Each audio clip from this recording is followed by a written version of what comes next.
مغل بادشاہ اکبر کہتے ہیں پٹھان کو دوستی کر کے ہرایا جا سکتا ہے مگر لڑ کر کبھی نہیں۔ محمود غزنوی کہتے ہیں پٹھان اگر ایک ہو جائے تو پوری دنیا پر لازوال حکومت کر سکتے ہیں۔ سکندر اعظم کہتے ہیں جنگ میں اتر جانے کے بعد پٹھان کو روکنا شیر کے منہ میں ہاتھ ڈالنا ہے۔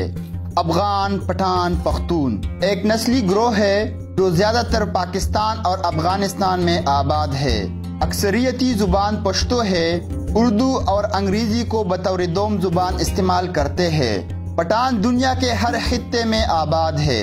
آبادی کے لحاظ سے یہ سب سے زیادہ پاکستان، افغانستان اور انڈیا میں پائے جاتے ہیں۔ پاکستان میں یہ خیبر پختونخوا، بلوچستان اور کراچی میں زیادہ تعداد میں موجود ہے اور پاکستان کی آبادی کا تقریباً 15% حصہ پختونوں پر مشتمل ہے۔ پٹھانوں کی قومیت اور اصلیت کے بارے میں جو دلائل تاریخ نے بیان کی ہے وہ یہ ہے کہ پٹھان حضرت ابراہیم علیہ السلام کی اولاد میں سے ہے اور حضرت اسحاق علیہ السلام کے اولاد ہے اور قومیت کے لحاظ سے بنی اسرائیل ہے۔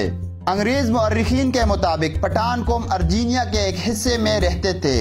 ارجینیا کے لوگوں کا دعویٰ ہے کہ افغان یا پٹھان ہم میں سے ہے کیونکہ البانیا کے لوگ اوغان جو کہ بعد میں افغان بنا ارجینیا سے ہندوستان کی طرف چل پڑے۔ ایک انگریز مورخ لکھتا ہے کہ اسرائیل قبائل بہت تکالیف اور مصیبتوں کے بعد افغانستان میں آباد ہو گئے ہیں۔ ان کے مسلمان ہونے کے بارے میں تاریخ سے پتہ چلتا ہے کہ ان حضور صلی اللہ علیہ وآلہ وسلم کے زمانہ میں ایک قریش سردار خالد بن ولید ان لوگوں کے پاس رسالت کی خبر لے کر آئے اور اس خبر کی تحقیق کے لیے کیس نامی شخص کی قیادت میں چند سرداروں کا وفد ان کے ساتھ مکہ روانہ ہو گیا۔ یہ قبائلی سردار بحیثیت مہمان جب مکہ پہنچے تو وہاں نبی پاک صلی اللہ علیہ وآلہ وسلم سے ملاقات کے بعد اسلام قبول کر لیا۔ فتح مکہ کی مہم جوئی میں بھی یہ آپ صلی اللہ علیہ وآلہ وسلم کے ساتھ رہے۔ ان سرداروں کو واپسی پر حضور صلی اللہ علیہ وآلہ وسلم نے تحفے تحائف بھی دیے اور اس وفد کے امیر کیس کا اسلامی نام عبد الرشید رکھ دیا اور پھر اسے بطان کا لقب بھی عطا کیا اور پھر یہی لفظ بگڑ کر پٹھان بن گیا۔ کیس عبد الرشید افغان قوم کے جد اول ہے۔ کیس عبد الرشید نے حضرت خالد بن ولید کی بیٹی سے شادی کر لی تھی جس سے ان کے 3 بیٹے تھے، سٹرا بن، بیٹن، غورغشت۔ سٹرا بن کی اولاد بڑھ کر غورخیل اور خشی کے نام سے 2 بڑے قبائل بن گئے۔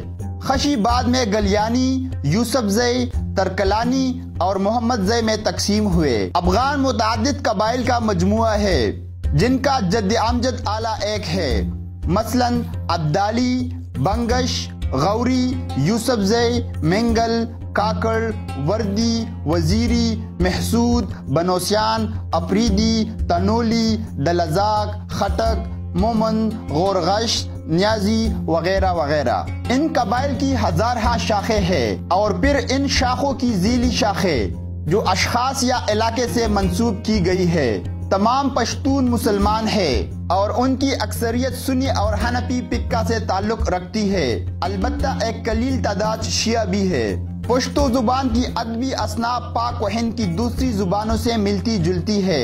ان میں مردانگی کی روایات، رومان کی جھلکیاں، رنگینیاں اور رونائیاں بھی ہے جو شادی بیاہ، رسموں اور تہواروں میں جلوگر ہوتی ہے۔ پٹھانوں میں حجرہ کو خاص دخل ہے جہاں گاؤں کے لوگ جمع ہو کر مختلف معاملات پر گفت و شنید کرتے ہیں۔ کوئی حجرہ ایسا نہیں ہے جہاں رباب، گڑا اور ڈول نہ ہو۔ ہر پٹھان دل و جان سے موسیقی کا دلدادہ ہوتا ہے۔ پٹھانوں میں جو ناچ مروج ہے وہ زیادہ تر ملی ناچ ہے۔ ان میں بہت سے افراد ایک دائرے میں رقص کرتے ہیں جس کے بیچ میں عموماً ڈول بجانے والے ہوتے ہیں۔ یہ بنگڑا سے ملتے جلتے ہیں۔ بعض رقص میں نوجوان تلواروں کے ساتھ رقص کرتے ہیں اور بعض رقصوں میں رومال استعمال کرتے ہیں۔ بعض جگہوں پر عورتیں اور مرد مخلوط ہو کر رقص کرتے ہیں اور کہیں صرف عورتیں ہی رقص کرتی ہیں۔ ان کے نام خٹک، انترا، بنگڑا، متاڈولا اور بلبلا وغیرہ ہے۔ پٹھانوں کی تاریخ پر لکھی گئی کتب میں سے تذکرہ ایک منفرد اور جامع تحقیق کا درجہ رکھتی ہے۔ خان روشن خان نے اس کا پہلا ایڈیشن 1980 میں شائع کیا تھا۔ یہ کتاب بعد ازاں پٹھانوں میں بے حد مقبول ہوئی۔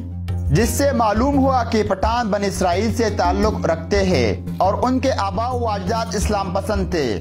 ان تحقیق کے مطابق امہات المومنین میں حضرت صفیہ رضی اللہ عنہا بھی پٹھان قوم سے تعلق رکھتی تھی۔ یہودیت سے عیسائیت اور پھر دینی محمدی صلی اللہ علیہ وآلہ وسلم تک ایمان کا سفر کرنے والی اس شجاع، حریت پسند اور حق گو قوم نے صدیوں تک اپنی شناخت پر آنچ نہیں آنے دی۔